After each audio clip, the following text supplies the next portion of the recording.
Hey, everyone in. Let's go. Huddle up on 3. 1, 2, 3. Huddle up.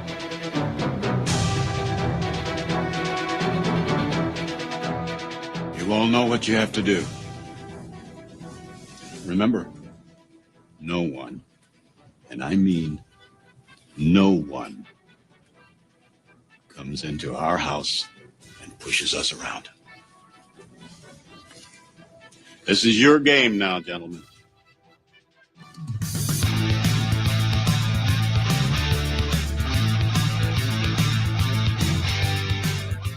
And Chris Davis takes it in the back of the end zone. He'll run it out to the 10, 15, 20, 25, 30, 35, 40, 45, 50, 45. There goes Davis. Oh, my God. Davis is going to run it all the way back.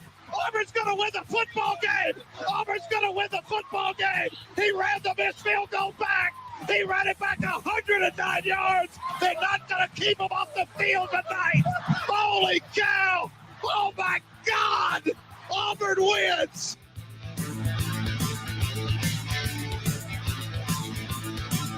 This could be a sentence that a month ago would sound incomprehensible. From 31 yards, McPherson and Cincinnati is heading to the Super Bowl. He called it again, I'm sure. He walked up and he goes, "Can you believe, Coach? We're going to the Super Bowl." And now, welcome everyone to the Huddle Up Podcast. You are looking live.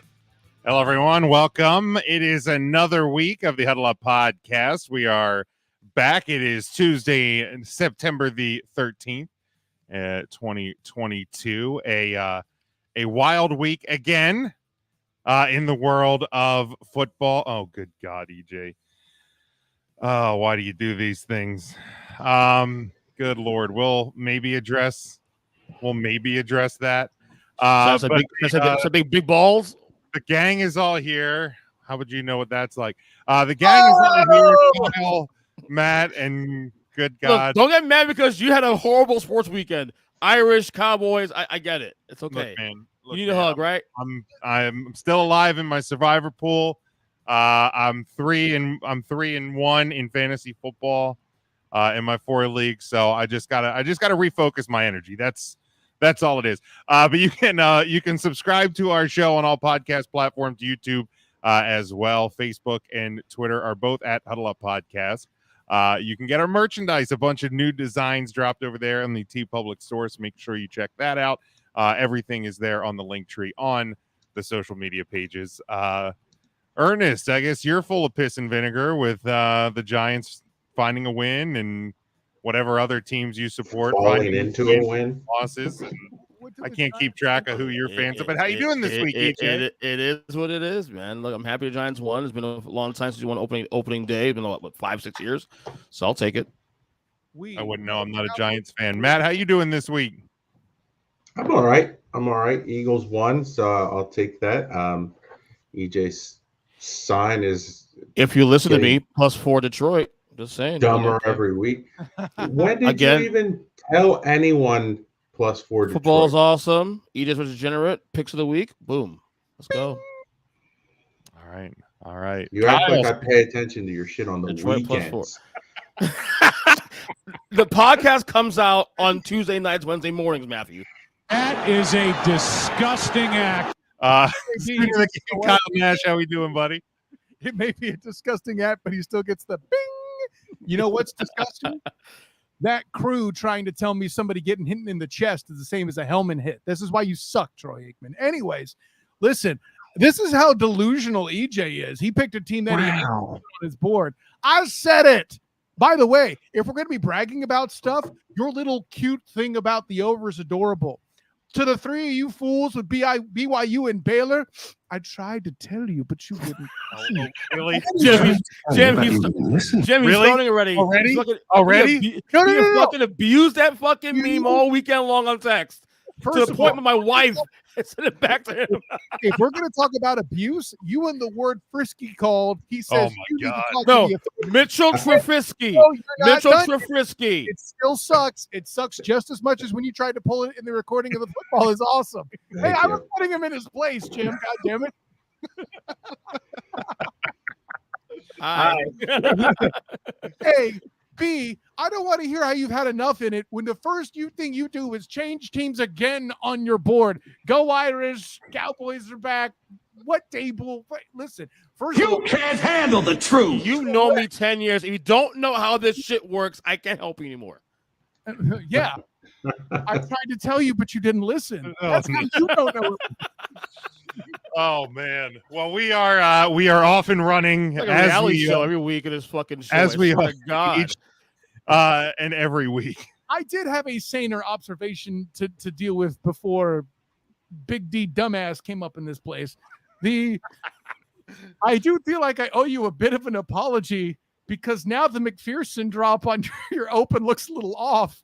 And I'm kind of surprised you didn't go full Cena on me and say that I blame you. Well, we're working on it. We're working on it. But we I can't just go changing it every week when something's true. I mean, it's a moment in time. I mean, hell, Auburn ain't beating Alabama, so I'm not asking you to change it. Like I'm apologizing that happened. That's on me. that's okay. That's okay. We'll forgive you. We'll forgive you. But we are we're starting a couple of new segments this week instead of trying to go through some breakdowns of both college and NFL and things we're looking forward to this weekend. Obviously, besides our weekly picks, besides EJ embarrassing himself with his power rankings, those things are never going to go away. But starting this week and moving forward, at the top of the show, we're going to do the good, the bad, and the ugly. 3 observations from the weekend that can be in the NFL, that can be in college football. Hell, if you want to make an observation outside the world of football, feel free as we get into the baseball playoffs and things like that. And then at the end, we're gonna look at one guarantee for the upcoming weekend, and we'll address that towards the end of the show. But let's start with the good. What was good this past weekend? Kyle, we'll lead you off with the good from the weekend that was. Well, I'll say this. The good from this weekend was the one thing that I could say, it wasn't necessarily predictable as much as I just picked it right, but the matchup mania told you jabronis out there to watch Chargers and Raiders, and if you did, you had a quality football experience doing so. Just throw that out there. Yeah, very good. Matt, what was your good from this past weekend? I would say we'd have to go all the way back to Thursday on an opening night of the NFL. And I would say the good is what Buffalo put on a show for everyone who kind of went into the season saying Buffalo is most likely the team to beat, the team of destiny. It's the Bills Mafia year. And I think the Buffalo Bills gave that fan base a little bit of support in terms of that. We hear a lot of teams say this is our year, Dallas, but the Buffalo Bills actually don't put that on me. I did not. What a disgusting act. What a disgusting act. Back up the hype that the Bills Mafia had given them all summer. All right, EJ, what was your good from this past weekend? Well, yeah, adding on to the Bills, I believe the Bills also on my list still, but the Chiefs making a statement on Sunday. Where the hell is that on your board, man? Come on. Because Big Dick Dayball. Come on. The Chiefs making a statement this weekend. Again, now, Kyle, Big Dick Dayball. Let him have that one for 1 week because that one's not going to stay. Exactly. Let me have the it. Chiefs, exactly. The Chiefs look like they're going to hang around. The Thank Giants. you. Exactly. Thank you. Let me have this shit. God darn it, Kyle. Sorry, it's my confusion with your fanhood. Or look, if he's going to rotate through all 38 teams that he's a fan of, we're at 87 now, Kyle. He's just got to get the Giants when they're actually a winner. So we got to let him have it. It's been a rough decade. Giants fan? Good God. No, the Chiefs, and not just the Chiefs offense. I was obviously watching Mahomes on Sunday. I got flashbacks of like when he first became starter in 2018, and like, holy shit, this guy is fucking still really good. But also the defense came to play also on Sunday, and that's going to be something to look at going forward. Right now, we read my Substack actually today. They were burning 7. To me, it's Buffalo, KC, and then everybody else right now. A little tease for the power rankings coming up in a little bit. My good from this weekend, it's a team that I have going to the playoffs, and obviously with injuries in one of or in my favorite NFL city, the possibility of this team maybe cracking the postseason, maybe a little bit more realistic. But despite a loss, I thought Man Campbell and the Detroit Lions, really looked pretty good against the Eagles. And there was a point where the Eagles were up big, and I think the Lions of old would have rolled over and ended up losing by 35 or more, and they ended up making a game out of it. So that was my good from the weekend. Now let's go to the bad. EJ, we'll start off with you. What was the bad from this past weekend? The Atlanta Falcons. Good call, EJ. You had a chance to really show something different. It's week 1. You had this fucking game on the ropes. All the talk about the Saints being this good team. Peter King, the number 1 seed is your NFC, and you had them on the ropes. And then you do what you guys do. Matt Ryan's not there. Don't matter. What the fuck was that on Sunday, man? You let me down big time, man. So the Falcons for me, they're bad. What was the stat that I saw that there's only been 2 times in, was it the last decade or something, that there's been like a 25-point fourth quarter lead or something blown? And I forget, but anyway, it was the Falcons. Yeah, it was both times it was the Falcons. So Danny Thompson, if you're watching this, we tried to tell you, Kyle tried to tell you many times, but you would not listen. I tried to tell you, but you wouldn't listen. Hey, that's going back to beyond the buzzer days, sir. Hey, fired across. This is years on. If you want to continue being punishment, go right ahead. But this is who they are. Before Lucifer Morningstar was even a thing. Like, I'm hipster Lucifer Morningstar with that. Right. All right, Matt, what was your bad from this past weekend? Before I get to that, a motion to add to the soundboard from Ryan's favorite film, Not Another Teen Movie. If we could get the clip, wham, bam, what the fuck just happened, to add to this. Just for the bad and the ugly portion of this weekly segment. I'm going to go a little bit different than EJ, and I'm going to pick a team, and more specifically a quarterback who kind of had another high hopes season, and the Super Bowl hangover was very real for one Joseph Burrows and that Cincinnati Bengals offensive line. The 4 interceptions, the 7 sacks, I don't think we can maintain this. And this was a team that a lot of people thought would be competing neck and neck with the Baltimore Ravens for that division. And they still may, but they have a lot to clean up on that offensive line, or you are going to get Burrows killed by week 4. I know EJ loves the Steelers defense and the Mike Tomlin, man, and we heard it all season, but they are very good. But again, a team that is coming off of an AFC championship and wanting to make a statement against a division rival, against a team that has Mitchie T as your quarterback, and they did not make that statement. Trubisky or whatever the hell his name is. The Bengals were the bad of the weekend. All right, Kyle, what was your bad from this past weekend?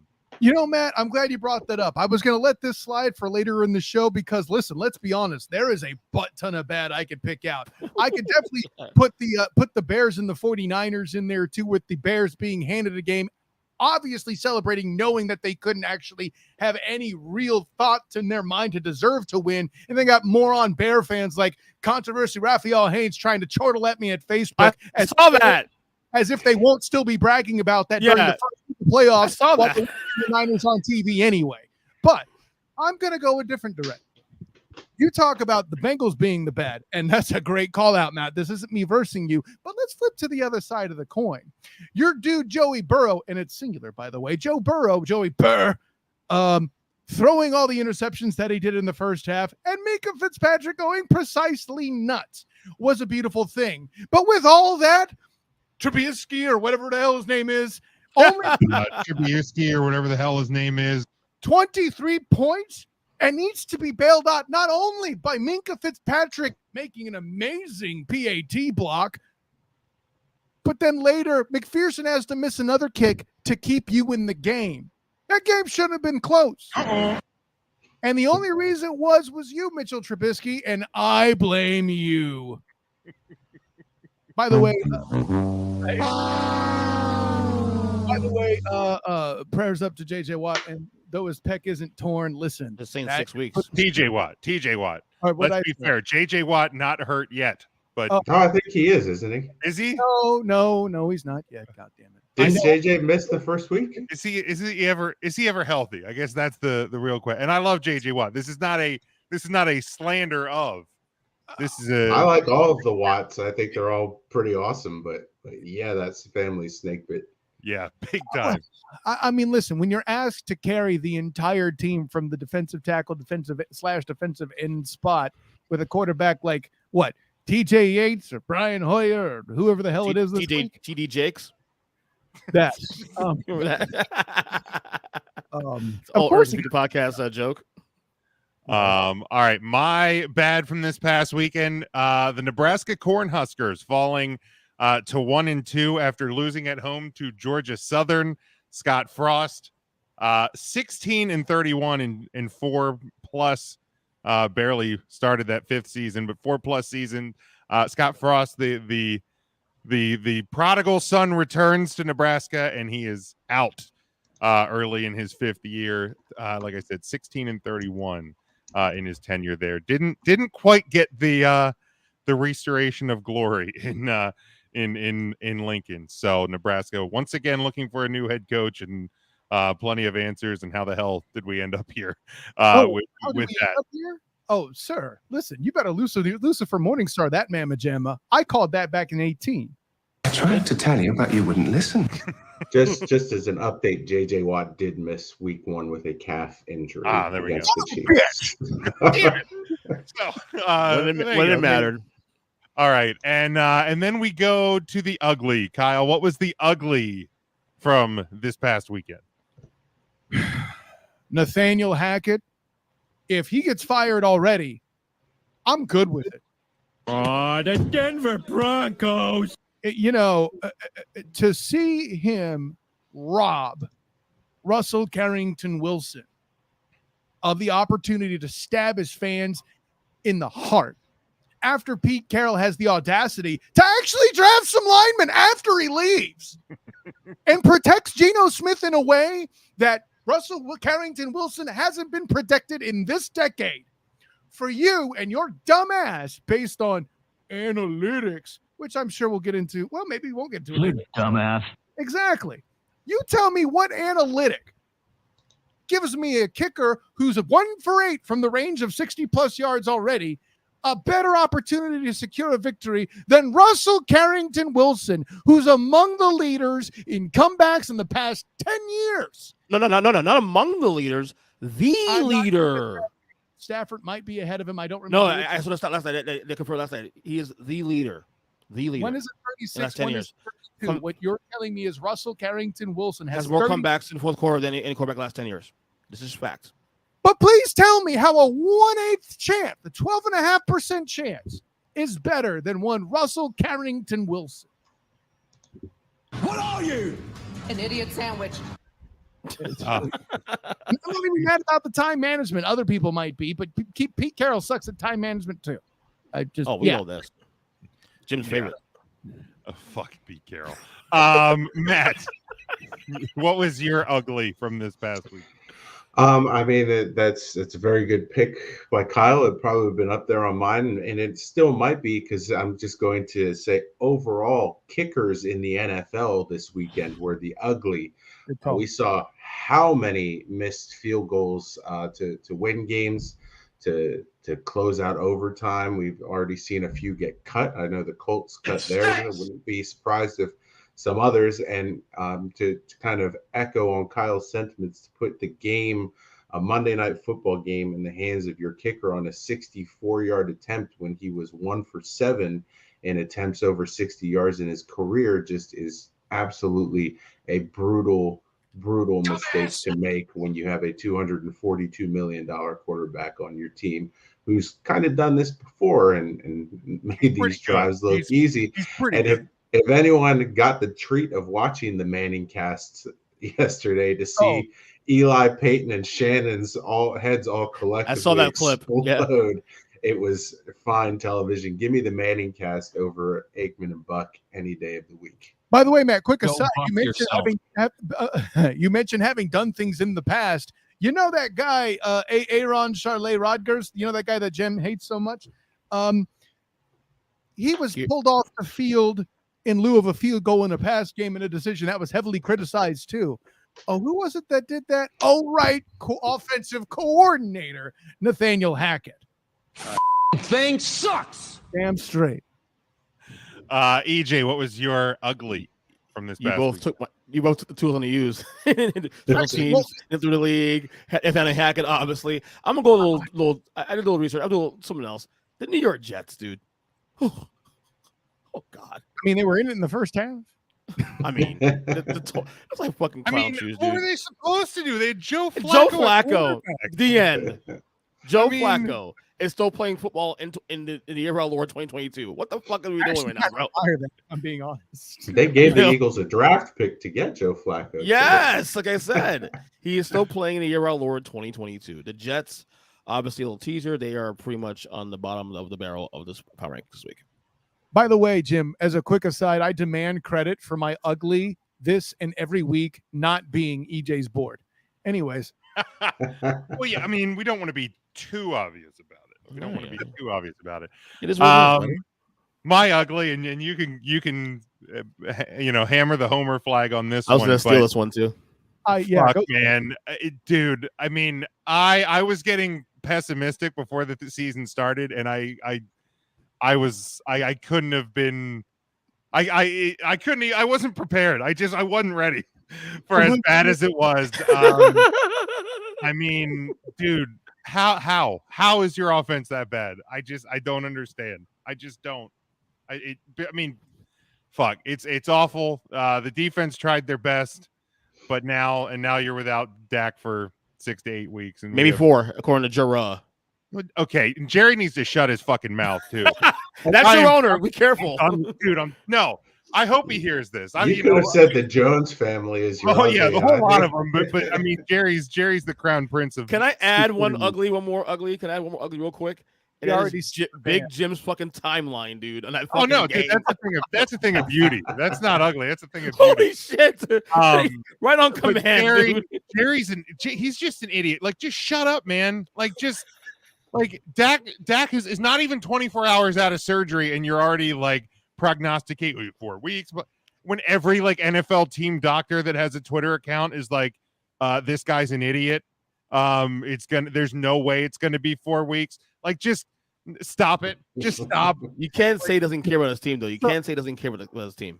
At least. So here's the next He skit. cares about being at the top of the headlines. The argument that he cares about his team, if he cared about his team that much, he would actually make them good.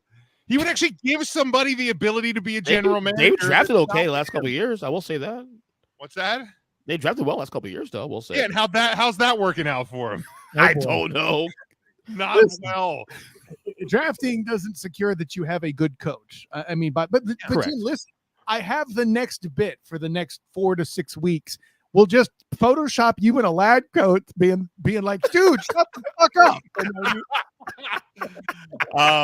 But yeah, my ugly is the Dallas Cowboys. Just the only NFL team not to score a touchdown this week. Great job. Awesome. Tremendous work. We don't have a number 1 receiver because CeeDee Lamb apparently doesn't have hands.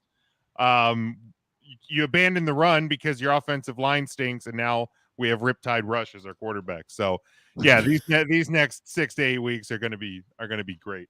Credit to my wife for that nickname of the quarterback, by the way. I'm not I going do to like Riptide Rush. No, yeah, I'm not going to steal that one. I think Mikey B actually used Big Time Rush on the rankings today. Okay, well that would add up. That would add up as well. But yeah, So, just Jim, not I am good. shocked because at the end of the day, your Dallas Cowboys and EJ's did hold Ernest Christian's Tom Brady to only 3 points of offense.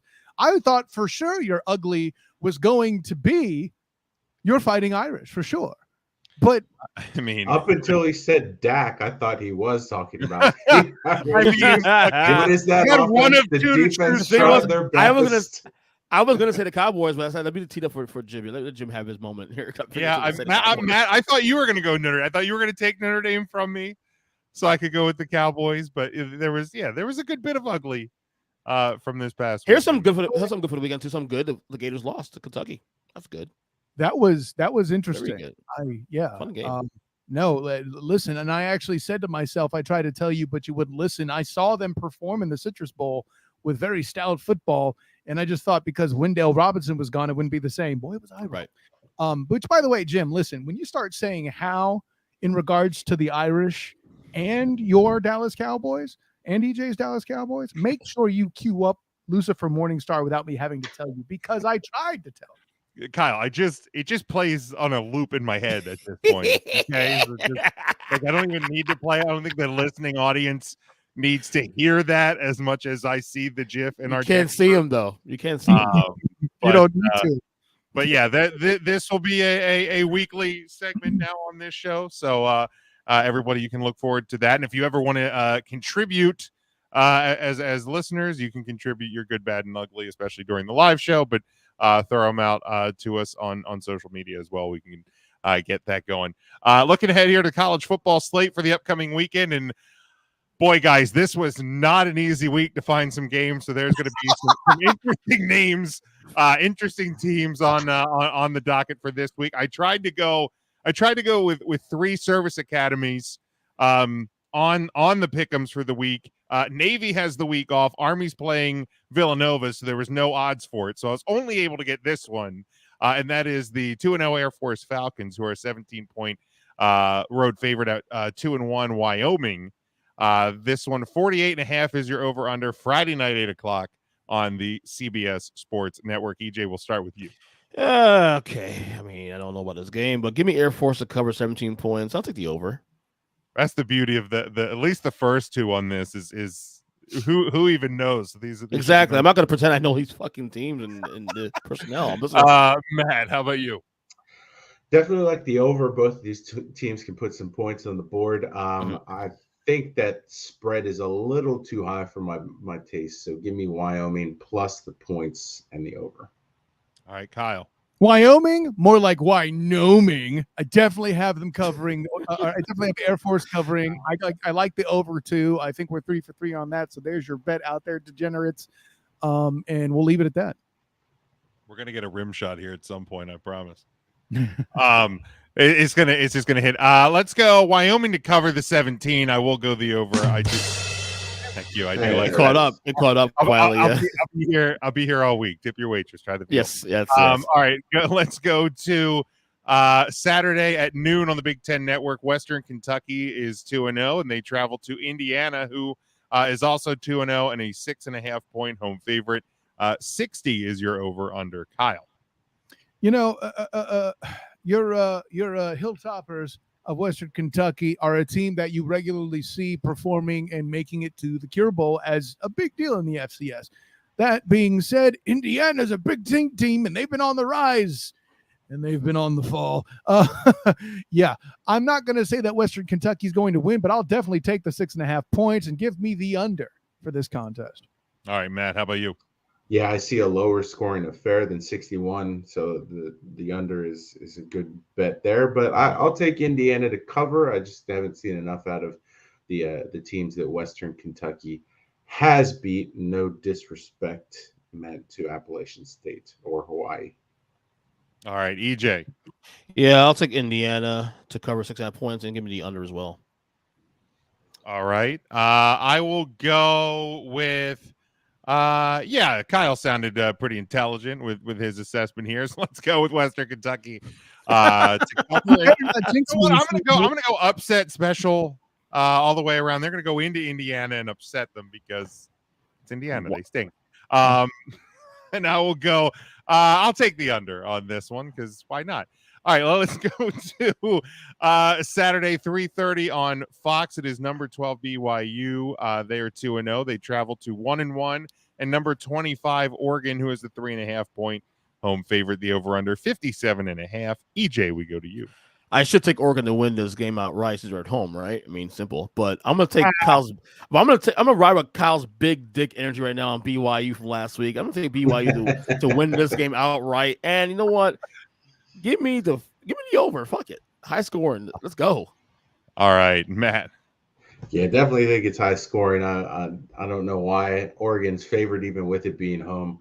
So give me BYU plus the points. Give me BYU on the money line as well. All right, Kyle. Shots fired. Pew, pew, pew. See, I spelled BYU there. You like that? No, listen. First of all, you jabronis late to the party on BYU are going to F up my energy by jinxing the bejesus out of me. But if you expect me to believe in Oregon now, I should change the song to "If You Don't Know Me By Now, You Will Never, Never, Never Know Me." There's no way I'm picking Oregon in this game. If you don't know me by now. Good job, Kyle. Yeah. Do you know that song, Jim? Yes, I know that song. Thank you very much. Making sure. I like. Never mind. I have a response, but I'm not going to do that on this show. No, Kyle's going to go to barbecue. It's okay. See, the fact you're talking about inviting people to the barbecue means you know what my joke's going to be, and I'll leave it at that. Listen, BYU and in Oregon, one thing Matt is definitely spot on here is the points. Last week, I was worried about joining AARP and 56 being too high, but listen, sign me up with the card for the retirement. I got 57.5 being a low number for these teams. Yeah, I don't believe in Oregon here. If BYU would have been favored, maybe I would have taken Oregon to cover a spread, but BYU's winning this game, so they're obviously going to cover. And yeah, big time points here. Joe also has BYU and the over. Then we go to Saturday 7:30 on on ABC. It is number 11 Michigan State. They're 2-0 at Washington, who is 2-0 and a 3.5 point favorite at home. 56.5 is your over under on this one. Kyle. I have no reason to believe in Washington in any way, shape, form, or fashion. And I got Michigan State. No offense to Jim's Michigan Wolverines. Sorry, Jim's wife's Michigan Wolverines. No, they're Jim's. It's Jim's. No, you married. You take the team with you. I mean, at this point. Yeah, he's got to root for someone. Yeah, I got to have something to cling on to this year. If Jim had a board like EJ does, it would say "Go Blue" right now. Hold on. Just like EJ's doing for the Blue. Oh, there we go. There we go. Sorry, that knocked me off course. Yeah, I mean, listen, I knew for a fact that you had worn your Fighting Irish t-shirt and not a hockey jersey, so I can clearly not make the joke about you having a Michigan Wolverines shirt underneath. So with that, oh Lord, no man, listen, I gotta admit the light thing threw me off. I'm trying to find my footing again. Michigan State, Washington. Yeah, right. No, Michigan State is going to probably be one of the tougher teams on Michigan's schedule, and I still don't believe in Washington. Even though I do enjoy saying woof, this game will be so bad it makes me go woof. And I am not interested in retirement. 56 is way too old in points for me here. I have the under as well. All right. I can't remember because I got thrown off. Did we go other way around or did I start? No. Now you go to Matt now. All right, Matt, go ahead. Yeah. Both these offenses put up a lot of points. Both defenses don't really give up too many. So give me the under. I think it'd be more of a slugfest than a shootout in that regard. And give me Michigan State. I think that they'll just be too much wear down the Huskies. All right, EJ. Yeah, definitely under. I like the under definitely in this one. And give me the Sparties. Sparties on the points. I think they went out right actually. Yeah, I'm not entirely sure. I mean, yeah, I would take the Michigan State money line if you're putting money. Yeah, I get. Yes, I mean, even with Washington at home, that like on the neutral side, this is close to a push, but I don't necessarily get it. Maybe somebody knows more about Washington than I do, but until I see it, I'm gonna go Michigan State to cover. I think they're gonna win. But yeah, I'm gonna go under because I'm gonna believe that Michigan State's defense is gonna be able to disrupt Washington enough. It's definitely a suspicious spread. I will say that. Well, yeah, if I may, not that I'm one to defend degenerates in general, but like, can you imagine trying to build any sort of a money line in this environment right now? Of course, your things are going to be a little wonky and seem a little odd. I love it. Well, yeah, no, I'm here for the chaos, EJ. Don't get it twisted. I'm just telling you that might be why you see some funny lines. Well, that you have a good point, Kyle. Because nothing has made sense. Vegas has probably lost a lot of money this year so far. So far. They're trying to recoup. Yeah, they're going crazy. All right, and lastly, this one Saturday, 9:00 Eastern time on ESPN. It is number 13 Miami. They are 2-0. Are they back? They're back, baby. Boo! At number 24, Texas A&M, coming off of a shocking loss to Appalachian State at home. Texas A&M is a 5.5-point home favorite. However, 48.5 is your over/under on this one. EJ. You know I can't pick Miami. Come on now. But I will take Miami on the points. I thought you were a Miami fan. Oh, that's the No, Dolphins. I am Never not. mind. No, exactly. I do not like the Canes at all. I'll take Miami. Exactly. I'll take Miami the points though. I think it's gonna be a field goal game. A&M does win this game, and give me the under as well. Go Heat, bitch. Matt. First of all, tip of the cap to Texas A&M for taking the sting of the Notre Dame A loss little away. heat. Thanks for because taking a little bit of that heat. We do media appreciate turned the attention onto, Yeah. onto that SEC loss real really quick, did. which is nice. I've said preseason, Canes are back. I can't have them stumble yet. So Miami plus the points. Give me the under though for sure. You just do this to spite me. That's all. I mean, it's a good reason to do It's a it. little bit. Kyle. Listen, gentlemen, let's be clear. EJ, I'm a little disappointed you didn't Why? use your word to describe this game. Frisky? Yes, this is obviously a frisky matchup, you dumbass. On who? On which end though? On A&M's end? I think we it's lost Kyle. frisky. Oh, he's back. Listen, if you think you know what's going to happen in this game, good for you. Of course, you know you are allegedly an FSU fan, so by that token, you aren't aware of how bad Allegedly. Yes, exactly. Listen, if Miami picked the wrong week to stop sniffing glue, this might have been it.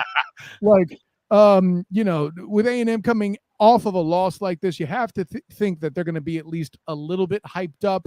I'm not sure how the later time bracket will affect either of these teams, but it's secured to get a bunch of eyeballs. So Texas A&M with an opportunity to come back big in prime time. I'll take the points, but I'm not secured necessarily that A&M does the job. Yeah. And the over, by the way. Thank you. Yeah. Bad things can apparently happen when you schedule Sun Belt Conference teams. I think, is it the Sun Belt Conference teams in September, apparently, this season. So maybe just one of those weeks bit Texas A&M this past week. And look, I'm not going to sit here and start the Miami is back stuff, but I think Miami wins this game. So I think safe to say this is the game of the week, right? Safe to say. Oh my God, yes. Okay. Like, trust me. Look at the Saturday slate. This is the game of the week. Jim dug to the stash, and all you found was this shit.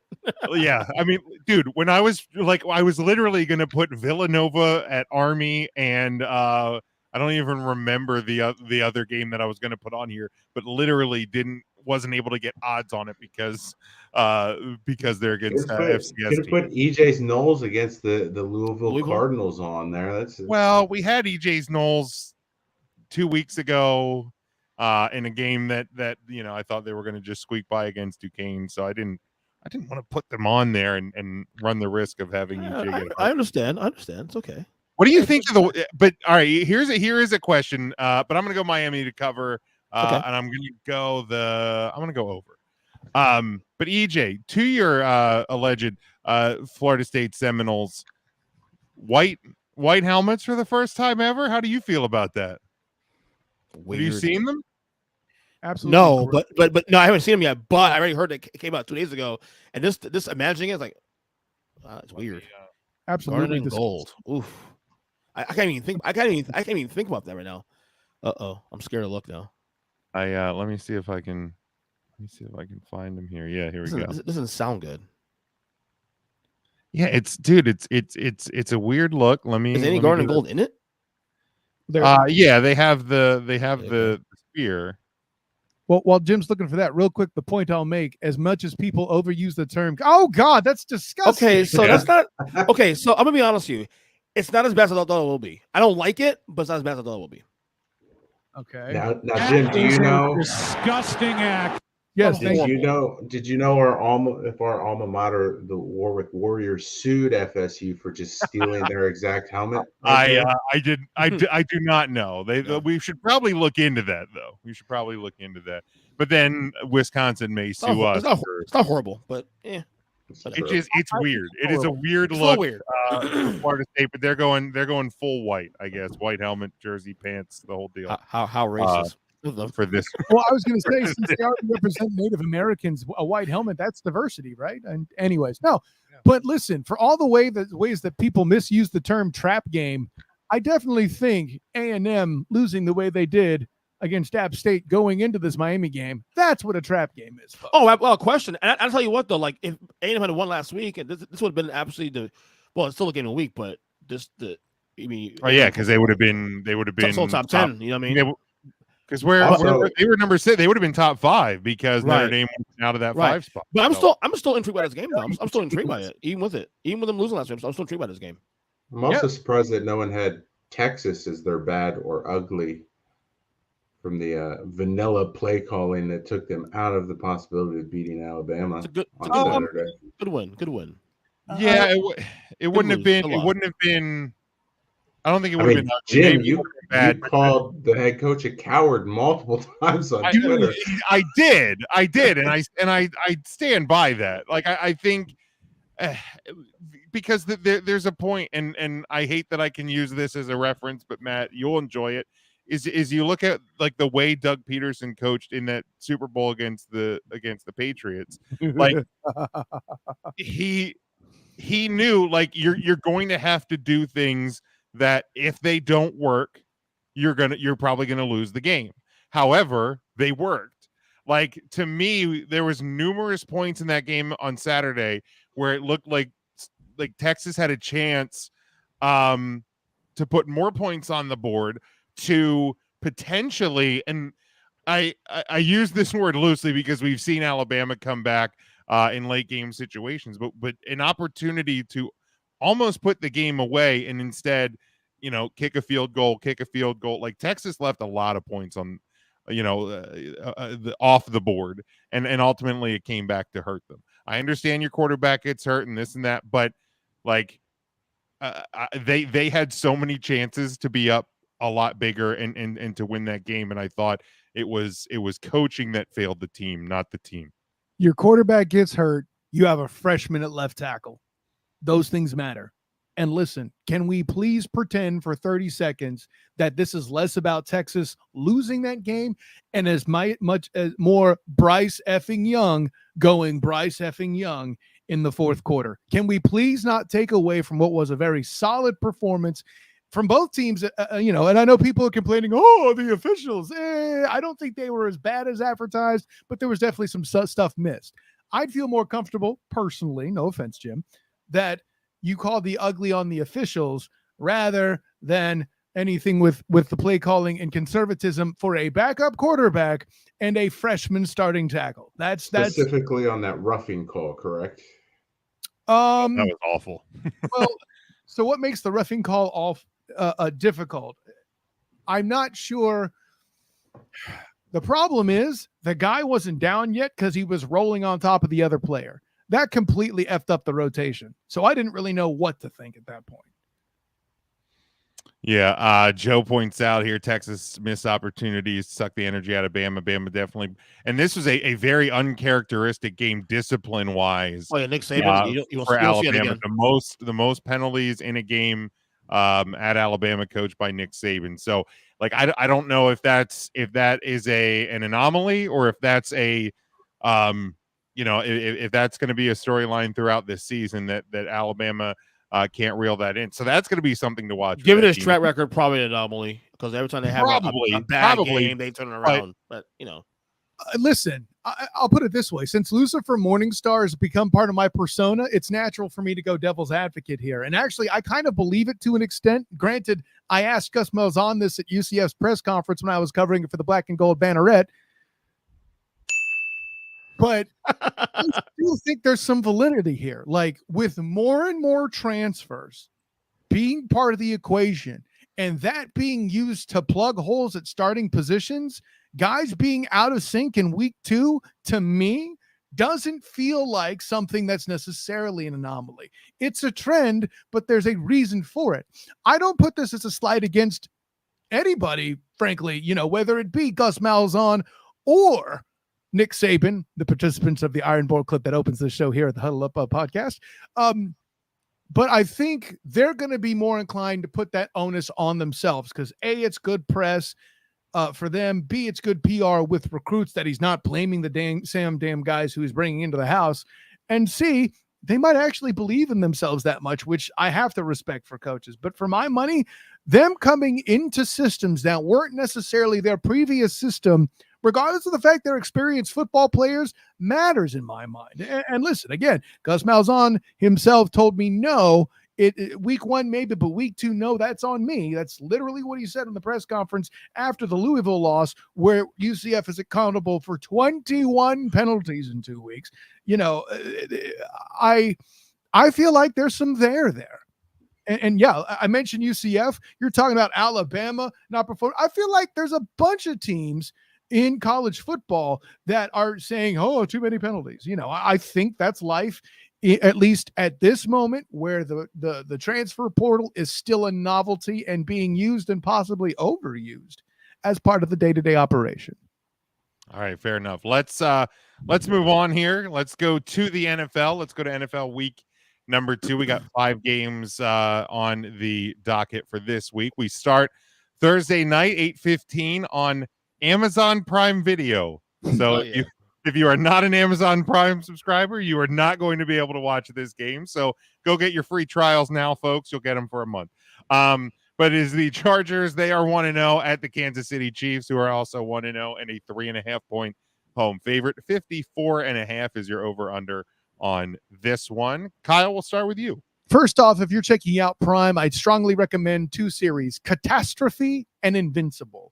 Absolute gold in both. But by the way, don't take the kids to either of them. Anyways, listen, as I didn't mean to do the advertisement. Those are just great shows. And for all the times that EJ and Mrs. Christian recommend shows to me, I feel like I have to return the favor. I mean, if we're going to have, because there are definitely people who are probably subscribed to Amazon Prime and with Prime Video for the first time to watch the NFL. So you might as well, or if you've had Prime but never checked out Prime Video, this will be, it's like, hey, what else is on here? Check out The Boys also on there. The Boys are pretty good. Yeah, I haven't that you'll have to Captain America with me on that one there, EJ. I put it on the list. Okay. But listen, Richard Sherman, part of that cast, Al Michaels, and they dragged Herb Street along because they needed something for the cat to drag in. Listen, Chargers Chiefs. This game isn't just frisky. This is a goddamn school of what awesome football on Thursday looks like. And whoever has a problem with Thursday football, I'm so excited for it. I am thirsty, apparently. Other than the player recovery aspect, Thursday games are goddamn amazing. And if you have a problem with it, you're just wrong. Yeah. I feel attacked. I don't. You should. I don't care. Well, I mean, they're not giving us like a 1-8 team versus a 2-7 team. So right, they're giving us better football on Thursday. So but enough with Monday Night Football. Anyways, so no, but with all that in mind, actually this week Monday Night Football is pretty good too. But I digress. Oh, it's the second best game of the week. No, sir, not better than this one. No, I said second best game of the week. First one is this one. Second best. That's what I said. Yeah. The matchup mania might disagree with you a little bit, but I see your argument. You expect me to believe in Kirk Cousins after 8:30. That's why you're wrong. Anyways, Chargers and Chiefs, man. Listen, I'm stalling because I don't want to pick either of these fucking teams. Pick the over. That's the bet, you degenerates. Oh, absolutely. Because it's at Arrowhead, I got Patrick Mahomes II toppling MVP candidate Justin Herbert, who will be missing top receiver Keenan Allen. All right, Matt. Yeah, I'll take the Chiefs at home to cover the spread. Take the over all day. I would take a special over and add 6-7 points to that if you want to try to increase your money odds and winning there, because I think that we'll see a lot more points on the board They were the 54 total, but yeah, Chiefs to win. All right. EJ's Chiefs. Yeah. So no. Well, here's the thing. Even through the Mahomes era, the Chargers, no matter how good they are or how bad they are, they always give the Chiefs problems. Always. They always clip off one win against them, or yeah, exactly. Or even if they lose both games to Kansas City, those games come down the wire. But again, no Keenan Allen this week. But I don't trust their coach. well, now we have. Well, guess what? Now we have two coaches. Now we have two coaches in that same division I don't trust anymore. Literally, gentlemen, the blackjack dealer or poker dealer or whatever card dealer you are, EJ, at the table, instead of rolling back, doubles down. Literally. Well, let's be real here. The bet here is the over, and as Matt said, this thing could be fucking 61 points. I'm probably still gonna take the fucking over now, honestly. But obviously, you watched the Chiefs last week. Dominant performance against Arizona. Chargers win, good win, as you said, Kyle. I told you on the pod today that I was a little disappointed in the Chargers performance. It's only because of not putting the foot in the throat. But that being said, I think Mahomes on the mission. I think all the talk about Buffalo being best team in the league, this and that. Go ahead and say roll this one, honestly. Correct him like I did on football is awesome. But EJ, the Chargers, they pulled out a win against your AFC West Division champion Raiders. As I picked, how would they put the and I picked the that. throat? They didn't put a foot in the throat. They Right, up big in that game that's early. a great win if the Chargers are beating the team that's going to win the division. Unless you predicted they'll split, like I actually admittedly also I actually did. had the Chargers win that game though. So and they my picks. So give me KC to cover the spread and the over. Definitely, if you're gonna bet this game though, bet the over. That is probably the lock of the week, honestly. Yeah, over. I'm going to go Chiefs. I think you look at the way they came out and attacked this past weekend with a lot of the chatter. No more Tyreek Hill. Has Mahomes peaked? All these. There's been a lot of like crazy talk around the Kansas City Chiefs, and they came out and wanted to be like, hey, we're still here. We're still really good. And I think they're going to want to continue that through this week. So I'm definitely going to go with the Chiefs to cover that 3.5. Joe says the Chiefs and the over. He said with it being a night game at Arrowhead. All right, let's go to Sunday 1:00 on CBS. It is the 1-0 Miami Dolphins traveling to Baltimore to take on the 1-0 Ravens, who are also a 3.5 point home favorite. 43.5 is your over under on this one. EJ. Lots of Miami fans here in the last couple of days want respect. They want to be taken seriously as a playoff contender. Test number 1 for the year starts this week. That being said, I got Baltimore to cover the spread.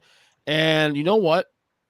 Give me the under. I think this will be a defensive the game here. I think it'll be more like a 20-17, 20-16 game here, at least. All right.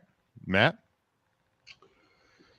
Yeah, even though they were playing the Jets, I don't think the Ravens looked too great last week. I think they shake off a little rust and play more seriously this week, and I see them covering the spread. I will take the under as well. I don't foresee Tua putting up a ton of points on that Ravens defense, and likewise with Lamar on the Dolphins defense. I think we could see a lower scoring affair like EJ alluded to, 21-20 even. All right, Kyle. Christian Wilkins, huge factor for the Dolphins defense. And listen, EJ, congratulations. You do this on occasion, and this is one of them. Head and tails, agree with your analysis. I don't have to say much beyond that. It's also interesting that Matt also predicted it, so it must be that obvious that even EJ can't screw it up. Once a blue moon. No. Listen, joking aside, EJ, you have all that correct. I have nothing more to add other than throwing in how much I like Christian Wilkins at defensive tackle. Because someone's got to give the beast some credit around here. Yeah, I like Baltimore at home. Miami looked good in week 1, but I think when you're playing better competition in one of the top teams, especially if and when healthy in the AFC, you got to prove it to me as opposed to beating this Patriots team. So give me Baltimore, and I'm also going to take that under. Yeah, I think both defenses are going to have a better showing and disrupt these offenses a little bit more on this week than they were last week. All right, let's go to the NFC West. It is a 4:05 game on Fox on Sunday. The dear God 1-0 Seattle Seahawks at the 0-1 San Francisco 49ers. But the 49ers are 8.5 point home favorite. 42.5 is your over. Quick note, Jim, that line actually moved 2.5 points. It's now 11-point favorite for the Niners. Okay, 11. Wow. Okay. Kyle, 11-point home favorite for the 49ers. Well, listen, I was about to say this is about to be enough of that bullshit right here with these Seahawk fans trying to tell me they're worth something. Give credit to Geno Smith for coming out for the first time in 8 years and actually having a very efficient performance. He's not going to be a long-term answer. Joe Buck yourself. And all these cats that want to try to tell me anything. That's Kyle to the Seahawk fan. Correct. Done. No, and listen, I've seen it firsthand how ignorant Seahawk fans are and frankly how bad they are at actually consuming football. It's actually quite gross and disgusting that they have the audacity to not only boo Russell Carrington Wilson after the way he literally put his body on the line for that franchise for, what is it, 10 years. Thank you, BJ. And over above the fact you a-holes decide to upgrade your O-line and protect Geno Smith in a way that Russell Carrington Wilson never enjoyed in the past half decade. You're all dumb, and you deserve to fail, and you should have if it wasn't for Hackett. But guess what? The 49ers are going to lower the boom. You're lucky you actually got a double-digit spread because that's what you deserve. You don't belong in this game, and the only reason you're not going to be the top picks in 2023 is because you play the Falcons. I'm going to give you credit. You're going to win that game. But at the end of the day, I'm going to have a lot of fun watching Nick Bosa feast on Geno Smith. Wow. I said it. Matt? A lot of disrespect to the only team in the NFC West that has a win at this point, but I think Kyle's pretty spot on with all of this in terms of That's a backhanded compliment. But yeah, I think next week the gum chewing will be a little more fervent from Pete Carroll. We won't see Geno Smith do as much of the luck he had last week, and I think that the defense, assuming we don't see an absolute monsoon in Seattle like we did in Chicago, I think that it's in San Fran. It's in San Fran. Exactly. We'll be all right then. Give me San Fran. Give me the under because I don't think Seattle scores more than a touchdown, and I don't think that San Fran absolutely throttles them offensively. Give me like a 28-7 type win. Okay, so you're taking even the current spread, you'll take that. Okay. Yeah. Cool. All right, okay. That's a lot of points. Yeah, Seattle again. For all the talk about Hackett, Seattle should have won that game running away. It should even have come down to the last drive because 2 fumbles on the 1 yard line. Yeah, that's 14 points right there. You mean Denver away is what you mean, right? I mean Denver. Sorry, Denver. Yeah. Right. That being said, San Francisco gotta be seething after that loss to Chicago. Granted, I know the conditions that I was saying to my friends who's a Niner friend too. That's a throwaway in the tape game. Don't worry about that. I agree with that. But listen, you mentioned about throwing away points. Deebo Samuel fumbling on the 2 when he was about to score. Again, another situation with the team being handed points. Yeah, the Niners are gonna roll. Okay, and don't forget Jamal Adams is gonna be out for a while, probably for the year. On top of that, so Trey Lance is gonna see the first really great Trey Lance game of his career. Give me the Niners to cover 14 points. I don't give a fuck. 14 points and the over. Damn, I'm not that brazen. Yeah. After that rant, you had leave me saying I'm not that brazen. And I'm not even a Niners fan. That's a funny thing. But wow, we found the one NFL team. 2 49ers. Yeah, look, Seattle was the benefactor of stupidity last night, and playing at home. So they have 2 things working against them, and well, hell, even more because that roster's flaming hot garbage. But 49ers, give me the plus even at the 11, and I'm gonna go under. I don't see Seattle's offense moving the ball. I don't know what the hell was going on with Denver offensively, defensively, special teamsly, coaching. Doesn't just a brutal showing last night. So Seattle is going to be in big trouble. I think on Monday things will balance themselves back out. All right, let's go. Carol, sorry. Suck it, Pete. Let's go to Sunday night, 8:20 on NBC and Peacock. It is the 1-0 Chicago Bears at the 0-1 Green Bay Packers, who are a 10-point home favorite. 43 is your over-under on this one. EJ. I'll be honest with you. if you're betting this game, this is kind of feels like a stay away. Hey, EJ. Yeah. Are you going to use the word frisky? No, because like Ooh. I'm not gonna lie to you. A part of me wants to take Chicago on the points. A part of me does. Wow. Like, are we sure we know how good Green Bay is this year? Like, I know they had a lot of drop balls in that game against Minnesota and whatnot, but is that A lot of them. I mean, there were like 3 drop touchdown passes right. in that game. Like, if you're gonna bet this game, I guess bet the over, if anything. But Are you? You know what, dude? I'm gonna. I would not gamble on this game at all. Give me Chicago on the points plus 10, and I'll take the over. All right, Matt. I think this will be more of a get-right game for Aaron Rodgers. I think we don't see as many drops as we did last week. I don't think that Chicago necessarily has the offense that Minnesota does to test that Packers defense. And again, unless it's monsooning, then all bets are off. But give me the Packers minus and give me the over, because I do think Chicago will score some points, just not a lot, enough to hang with Aaron. Yeah, the over's the bet, definitely. Green Bay wins the game for the record. I agree with you on that. All right, Kyle.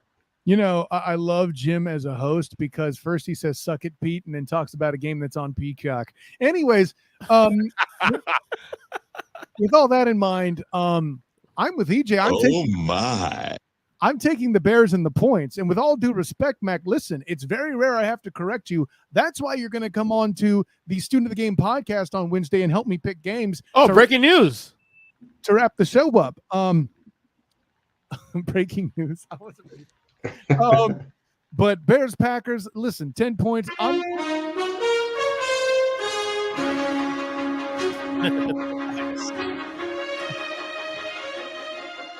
have that one, Jim.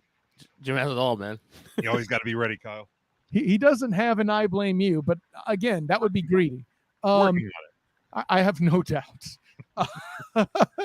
No, but I got the Bears with the points. And the only place I'll correct you, Matt, is you say it's a get-right game for Aaron Rodgers. Sir, Aaron Charlie Rodgers, Jim's favorite quarterback, did his goddamn job. It's these youngins that can't do the shit.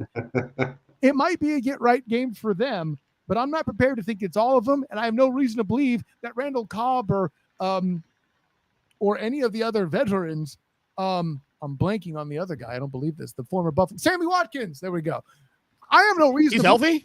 My point exactly. For now. Yeah, I mean, it's not Christian McCaffrey unpredictable, but it's unpredictable. So mean, I know. Listen, Saquon Barkley fan, I'd watch yourself. But believe me, I know this. Believe me, we've had discussions right through the years. Trust me. You set me up. I had to say it, partner, especially the bullshit board behind it. But listen, here's the thing. See, I cursed again. You should be happy. Dick Dayball, baby. Let's go. It doesn't work like at all, man. It's not good. It's just like, it's tough. It's a 1 week thing. You know, ain't gonna go further than that. Come on now. Like, I mean, you could have just stolen the New York Post Day Balls of Steel or something. Like, yeah, that would have been so much better. Yeah. Well, here we are. Yep.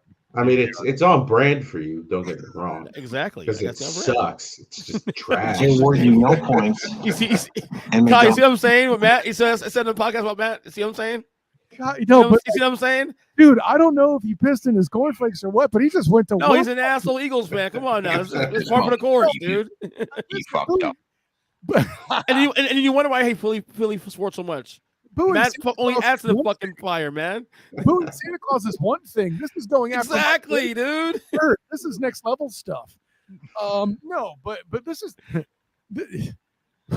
Anyways, no. So I have no faith that the Packers will truly be dominant and own them as Aaron Rodgers has in the past. But I have every reason to believe that they'll win because the Bears are overrated trash and their fans are apparently delusional.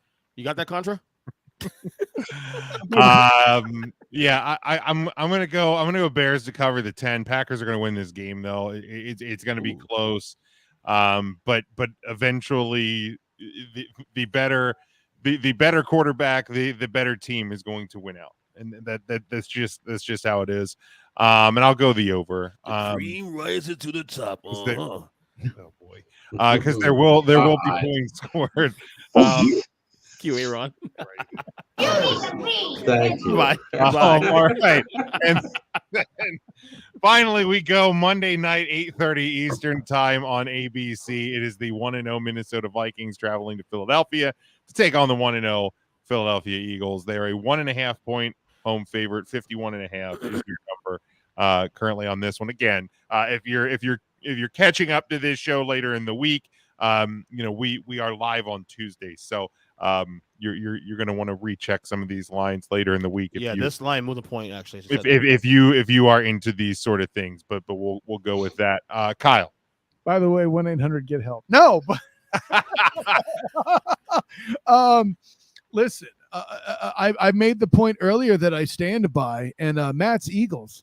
Golly, it's surprising how little I mention him and his fanhood in this podcast compared to EJ. No, but Matt's Eagles have these clear advantage of not only hosting one Captain Kirk Cousins. At the end of the day, it's in prime time as well. So listen, at the end of the day, I see the Eagles booing Kirk Cousins as he gives them a gift, just like Santa Claus. I have no idea why the spread's only 1.5 here. 2.5 now. 2.5 now. Oh, thank you. I still don't trust it. Yeah, you corrected that earlier. Thank you, EJ. I still don't trust it. From that standpoint, and hopefully, listen, I like that offense. Jefferson's an amazing receiver. There's a reason why the offense he was a part of was the statistical best in college football history. Under another guy whose voice we like to do around here, go Tigers. So yeah, 51.5 is a bit much. I feel like the Vikings are going to utilize Dalvin Cook to try to balance it out a bit in this game, as they should, because he's awesome. But I have the Eagles taking care of business, and Captain Kirk once again does the opposite of rising to the top. All right, Matt. So this is the paradox, because as poorly as Kirk plays in prime time, he always plays well against the Eagles. And the Vikings always seem to beat the Eagles.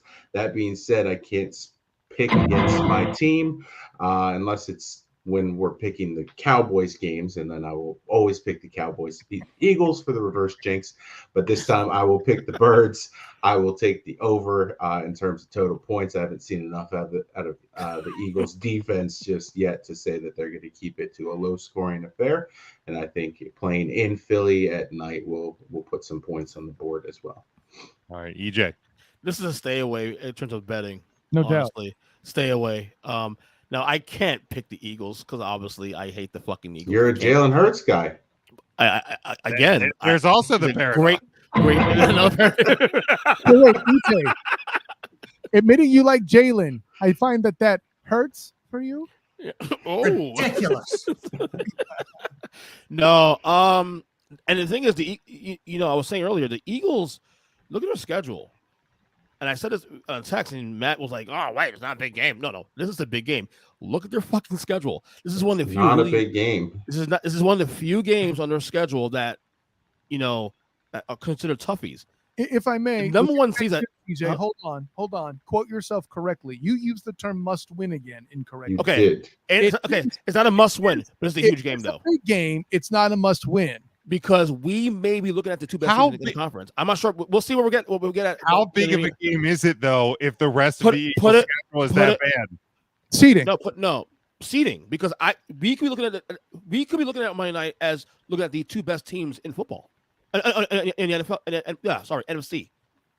If the Rams slip again a couple times, these might be the number two seeds in the NFC. That's fine, but then if they're the 1 and 2, you are thinking that the Eagles don't suffer any injuries throughout the playoffs, and B, you're counting on Kirk coupons to win 2 other primetime games. No, one more. He only has 2 this year. Bro. This year. If the Vikings are going to be one of the best teams in the NFC, playoffs, them motherfuckers are getting flexed in.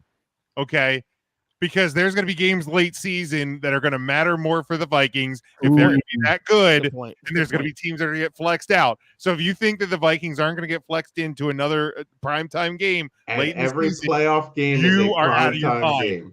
Vikings are going to start. In any case, so let me not say must win. I like, you don't like to bloviate the fucking takes and stuff, but real talk. But real talk though, this is definitely a huge game. proceeding going It's forward. a big game. It's a big game, really big game. It did And make- Philadelphia, Philly could be number 1 seed this year, but viability. I mean, they really could be number 1 seed this year. Looking at that schedule. But Just saying. okay, so I understand your mindset, and I'll let you get to the pick in a minute. Okay. But like, if the Eagles have a cakewalk the rest of the way, the Vikings the rest of the way still have to play the Packers again. They have to play The Frisky Detroit, Lions twice. the Frisky Lions twice. They have the Dolphins, who you have going to the playoffs. They have the Commanders, which you have going to the playoffs.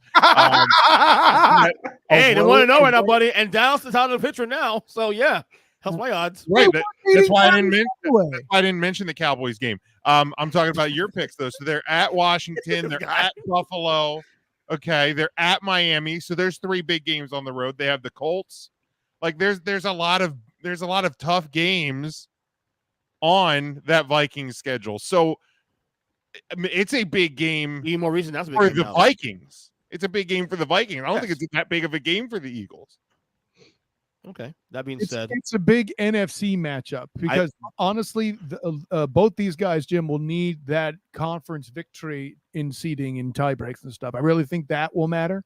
But let's not act like the Colts are a great team yet after tying to the fucking Texans. Okay, please. exactly. I give me Minnesota the points. Although I will not fucking bet this game, but if I would bet, I bet the over under and give me the over. The Eagles secondary is a little concerning, though. I will say that. I don't know how you feel about that, Matt, but the secondary is a little concerning. I'm not concerned. Okay. Yeah, I'm taking the over in this one. That's the bet. The Eagles scored 30 plus points this week. The Lions scored 30 plus against the Eagles. So even The reason I'm not concerned, EJ, there were multiple 3rd and 10s, 3rd and 8s where there were just missed tackles. I think they cleaned that up and get off the field a little easier. That's a team that's coached by Man Campbell. How hard would that be to tackle anybody coached by that guy? That is he runs tackling drills himself. Right. If you think I'm picking the Eagles, you're out of your fucking mind. So give me the Vikings to cover. Give me the Vikings to win. In hugest Monday night football game at 8:30 on ABC ever. Wait, there's 2 games next week on Monday. So yes, this is Jim, EJ. I appreciate both of you as friends to not use my reverse jinx tactics and pick with your actual hearts. And it's too late to change them. So you said, they are locked in. So against your fanhood, you actually cheer for one team. All right, let's move on to this. It is our weekly segue into Ernest EJ Christian's power rankings. And because he is a tool, of course, it is tool time. By the way, real quick, something I forgot from the good, bad, and ugly segment: the good tool time merch, Jim. Yes, that is one of the new designs. Right. Over on the you team motherfucker. Store. So, EJ, you need to get a tool time mug for when you make these picks every week to just sip on. At the very least, I'm you going gotta to. buy the freaking mug. I'm going to. Cash App it. Fucking great. All right. Where do you want to start? Bottom 5 or top 10? Let's go to bottom 5 first. All right. Well, I'll put them up. I'll put them up periodically because they are covering. Look, up. there's a team there that we've never seen before, probably in fucking 3 decades. You're an idiot. This is awful. Oh my god, Kyle. What's wrong with that? Kyle can't even deal with it. I don't disagree with 4 of them. Okay. Which one do you have a problem with? I have a problem with the Patriots being in your bottom. Okay, so 5. the bottom 5 for the listeners on audio. Yeah, remember, it's also an audio show, so we got to read them off. 28 Patriots, 29 Jaguars, 30 Texans, 31 Falcons, 32 Jets, as a fucking Jim lays out here. So my logic is this: the Pats, that offense looks uninspiring, looks fucking boring. That performance. They were playing a playoff team, EJ. Right. Okay. I am not confident in this team. I don't know, man. They looked putrid on offense last week. I don't know. That's why I don't see. How many points did they score in that game? 7? Was that the lowest total points scored on offense this week? I almost did it. I almost put the You should have. only reason I put Dallas in there is because You should have. don't forget though. Last week Dallas was number 9 or number 10? I haven't So you were wrong last week. So I'm not gonna free fall down to 30 to fucking Why? 5. Why? Pats were the Pats were They 21 lost last week. horribly, and You they were lost wrong at 10. starting QB Right. for 6 weeks. You were wrong at 10 already. They should have been middle tier at best, and now they've lost their starting quarterback, and we've seen that their tops, air quotes, receivers. Let's see what they do this week in They lost Cincinnati. what? At Watch least what one they other do at member of Cincinnati. They are going to get mud stomped against Shall see. Cincinnati. Are you And kidding me? if they do, well, they'll be in bottom 5 next week. We'll see. By the way, so much. They hope EJ will put him at 27A next or 27B next week. Yep. Just outside That's- the bottom okay, five. You know why? Because it's on brand. So because what if they showed hard at the dude. end, Jim. Yeah. By the way, if you're putting the Jags at 29, I expect to see your Washington Red Tails, Commanders at 28, because they didn't deserve to win that game any more than the Jaguars. Get over it, dude. I Carson don't- Wentz What a balled out, terrible man. Ball game. What a He terrible balled out He had 4 touchdowns. Carson Wentz threw an interception to a rookie linebacker. Shut your face. You're wrong. on a screen. On a screen pass. 4 touchdowns. Dude, in I one don't- game. Who won? It's near impossible to throw interceptions on a screen All right, pass. so then now the other 4 you agree with. I don't know. But I still don't understand how if the football team formerly known as the football team is a playoff team, how the Jaguars with a 6-point loss Nearly beat ends up in the bottom 5. That like You that do realize. it doesn't connect with me. Oh, by the way, Washington covered that game too for records because Vegas loved Jacksonville in that game. Was like, but -3.5 Washington going that game. So just saying they covered. Anyway, They covered What- on the strength of Trevor Lawrence missing 1 pass and a touchdown drop. I get it. Okay. Seattle should be down here. Seattle should be down here for Seattle crying out loud. should be down here. Thank Right. you for beating me to the punch. The Texans, I can make an incredible argument that they don't even belong in the bottom 5, but I think part of that is the Colts coming out looking awful. The Texans also too at the end, and the Falcons at the end as well. I'm too. all right with So- you not putting a team that won in your bottom 5, even though Seattle will be there Next week. relatively soon. Yes. Yeah, I hear you, Matt, but by the same token, that was handed to them in such a fashion. Oh, absolutely. But a lucky win is still. But look, even Unfortunate if Denver ends up winning that game, I think Seattle, for whatever reason, played better than expected. Well, I'll give you that. They had a reason Why? to. They were Russell going against Wilson. Russell Wilson. That was their Super Bowl this year. That's a Right, Super Bowl. Right. But they played better than expected.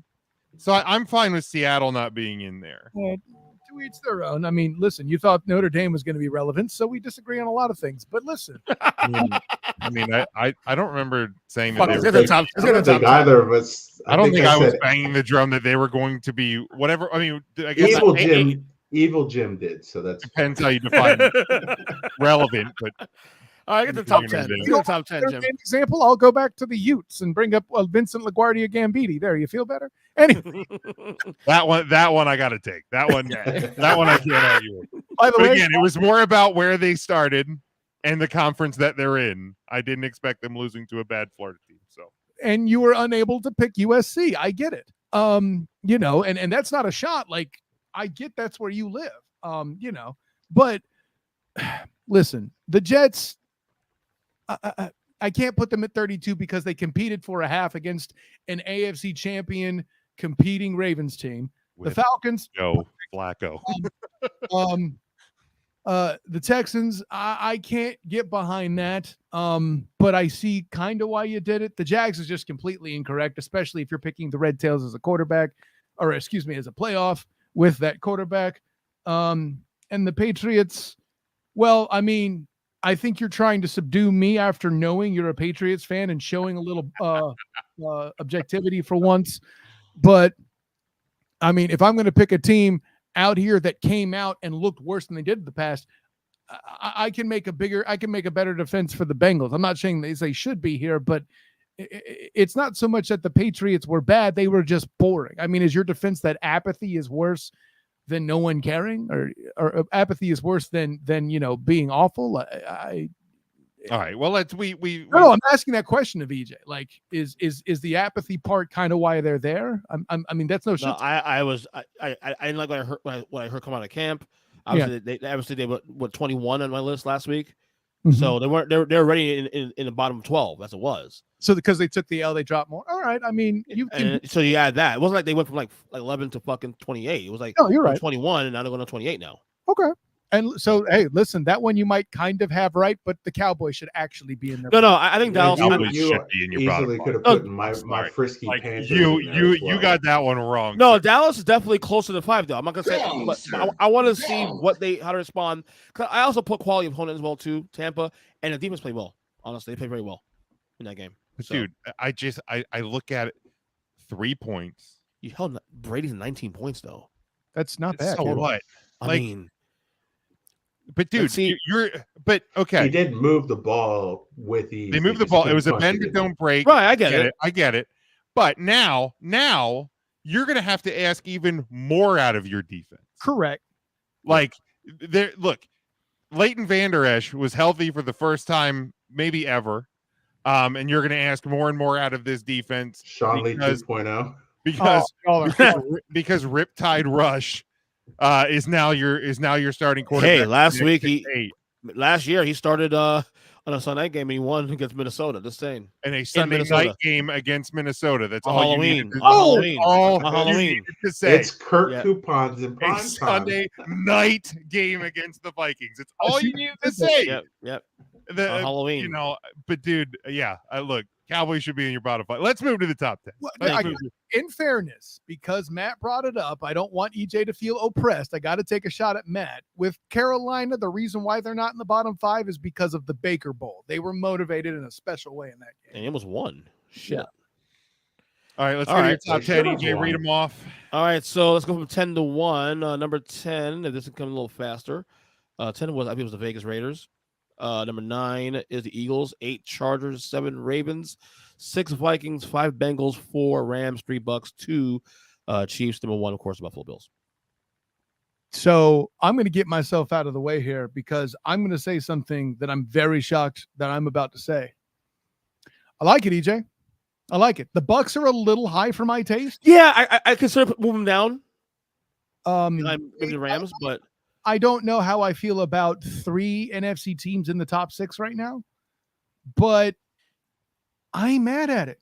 So, yeah, Bucks, Rams, and Vikings. I like that you didn't overreact to the Rams for all the people in the lamestream media that are just quality opponent all over. Not just quality of opponent, EJ Christian, although that is sort of where I'm going. John Matthew Stafford struggled, as too did Josh bleeping Allen. The Bills lost the goddamn turnover battle. Everyone seems to forget it was 10-10 at the half. And what happened? Von Millard, and set up Josh Allen for success. And listen, I know that I personally whispered in Game Davis's ear 2 Thursdays ago that I picked his team to win a ring. And then he scored first. What's that? And he scored first. Hey man, listen, it's kind of like blowing on the dice, whatever. Yeah. But to completely sell out on the Rams. Listen, I'm gonna have fun watching that Falcons game. I believe that's who the Rams have next week. Yes. So, hey, by the way, one of the locks of the week is taking the Rams to cover that 12-point spread. I would have said the same thing to the Titans. Oh, yeah, hammer that. But yeah, that's easy. I only have one issue with this, EJ. Go ahead. And I appreciate the promise that the team shows, but for me, I'm bumping the Ravens down or up to 5 and the Bengals down to 7. Okay. For now. Okay. Yeah. Just because the Bengals lost in an ugly fashion in a game they should have won, the Ravens handled their business. It was close to start, but they woke up at halftime and were like, we're playing the fucking Jets, guys. What are we doing here? Right. And took care of what they needed to take care of. So my logic was more so I didn't want to ding Cincy only because of the fact that they had a horrible game against a divisional opponent and they still almost won that. Fucking PAT. No. A block by Minkah Fitzpatrick. We're not spending enough time giving him credit. We should not be shitting on McPherson. We should be giving Fitzpatrick. Agreed. That was an amazing fucking play. It They was. should have won that game. They should have won that game. As bad as they played that game, they almost won the fucking game. But you know, They did, T-Dog but Fitz, baby. Woo! to me, the team that won and did what they were supposed to versus the team that didn't do what they were supposed to, because I think everyone pretty much assumed it was going to be a slugfest. Yeah, and look, Cincinnati would if win. if the game's in Pittsburgh, I may be a little bit more forgiving to the Bengals. That game's at home, man. Like, Right. you You're know, in the like I jungle. get you almost won, but you still lost. You I think, know, I think the mistake we all made. I can't remember if you guys went Cincinnati plus minus 7.5 last week, but I think the mistake we all made was the fact that we forget Pittsburgh, no matter who's the quarterback and what, that fucking culture. They come to fucking play. They Sure. come to fucking Yeah, they play. they got their black Air Force Ones and they felt it. You know, and the place have been Pittsburgh on the points. you know, so yeah, That's it. so I kind of agree with Matt. I'd probably bring the Ravens up over the Bengals. I Just mean, flip also those two, and I'm good with also the rest. also for me, like I have the Ravens ultimately winning that division. Okay. Like healthy, I think the Ravens are the better team than the Bengals are until proven otherwise. You mean when Lamar healthy? Because to me, he's and you know, and even look here, even if you want to put the Ravens at 5, Bengals 6, Vikings 7, you could do that as well.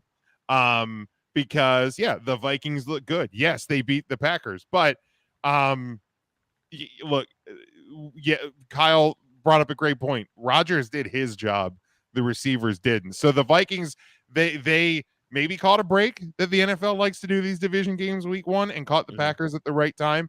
We'll see as the season plays out if the Packers are, I don't want to say as bad, but are as youthful as they showed this past week, or if that kind of stuff will balance out. You know, these are things we'll learn as the season goes on. But yeah, I think you're pretty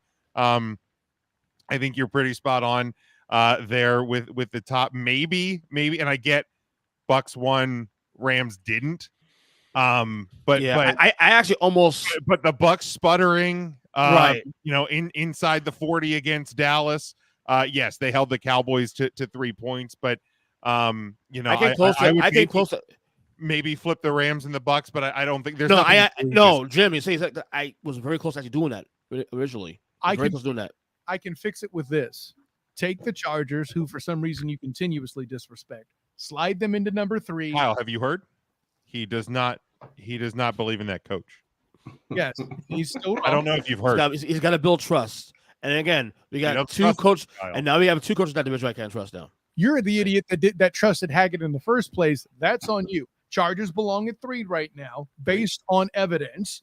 This week go a long way of getting that. Well, no shit, Charlie. But I'll tell you what, if they lose that game and they go anywhere below 9, I'm going to work on your sorry ass. They may go number 2 this week. In fact, that's what Brady said during those 11 days. But what I'm trying to say is this: the whole situation with the Bucks and the Rams, I like how you did that. I also appreciate your acknowledgement of the AFC West. I have to put that out here. But the Chargers, upon further review, listen, we're trying to move the NFC to where it should be competent and logical. In my mind, the Chargers below not 1, but 2 teams that lost seems a little ridiculous to me. Yeah. Again, one went to Super Bowl last year, so a little bit of a lead. And again, we're talking the Bills at halftime, 100%. Actually, both teams, Super Bowl teams last year, so a little bit of a leash for them, I guess. There's no reason why I would go in there, but that's it.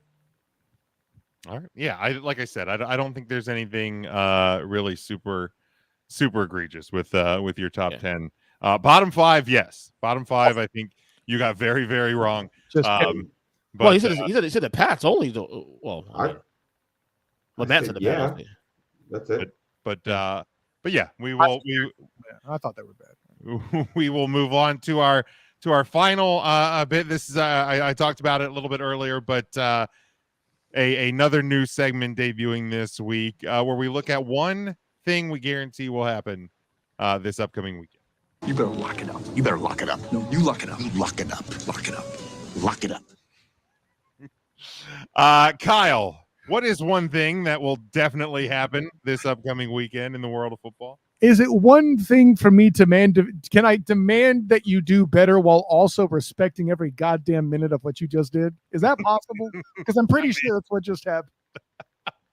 No, man, listen. One thing that I can guarantee will happen is that the Ravens will be the Falcons will be completely defeathered. I was going to say that the top 10 will play the Tool Time theme ever louder than ever before next week, but I want to have faith. I think EJ can get 2 sets of picks in the top 10 correct in a row, no matter how bad his bottom 5 is, and no matter how misplaced his faith in the Red Tails, Commanders is.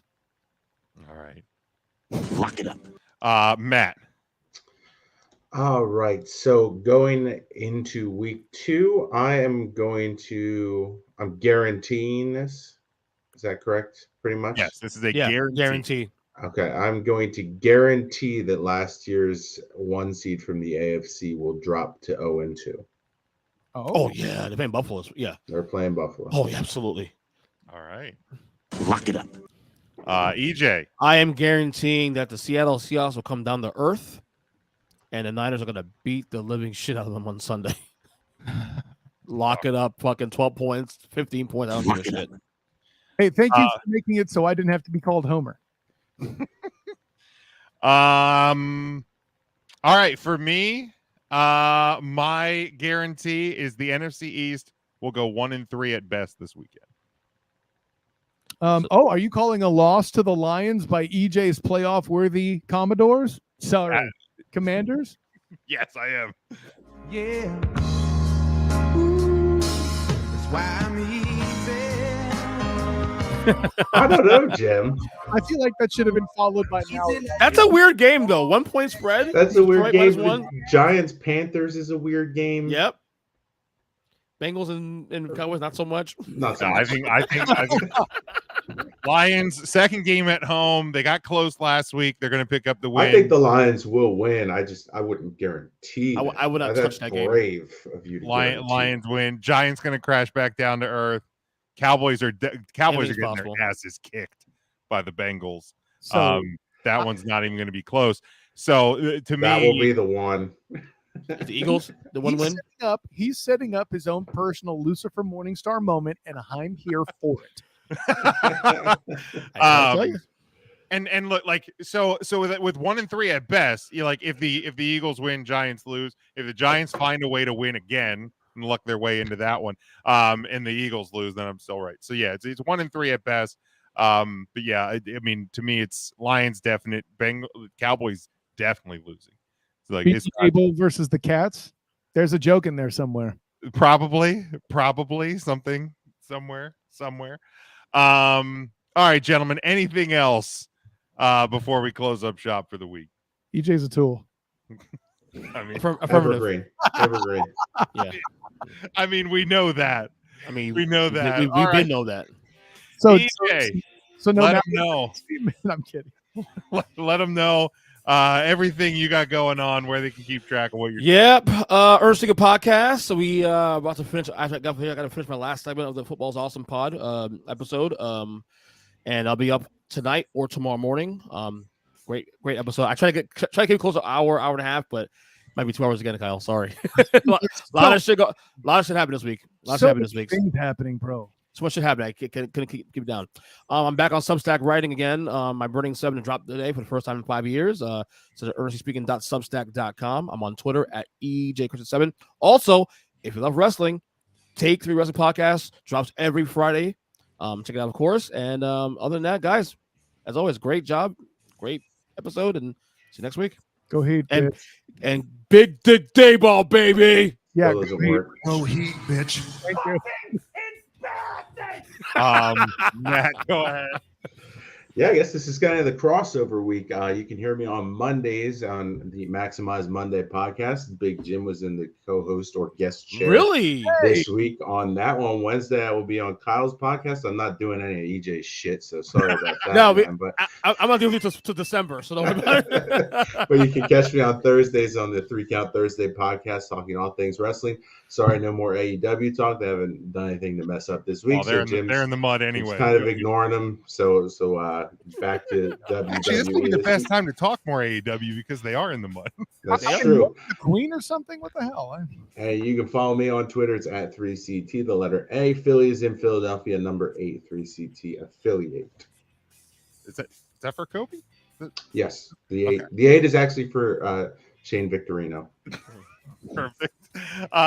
Kyle. You know, I forget offhand what time I told you, Matt, but move it back by 6 minutes because the Orlando Sentinel's Matt Murschel dropped fire in a way to help me get things straight on the Student of the Game podcast in a way I wasn't ready for. I should have been, but I wasn't. The Baron of the bow tie that is Matt Murschel took care of business, man, and helped all the world understand college football just a little bit. And I feel better at night knowing that he's one of the good guys in the AP voting concept. Anyways, gentlemen, honor, joy, and privilege as always. Of course, I am Kyle Nash, the Student of the Game. You can find me on Twitter at the SOTG. Find me on Instagram as the same, the SOTG. Find me on Facebook as the Student of the Game, where you'll find stuff like this in the Student of the Game podcast that I do there. Also on the Huddle Up YouTube channel. Hopefully you're watching this there. And if you're not, check it out on the appropriate podcast platforms. If there's a place you're looking for it and you don't see it, let me know.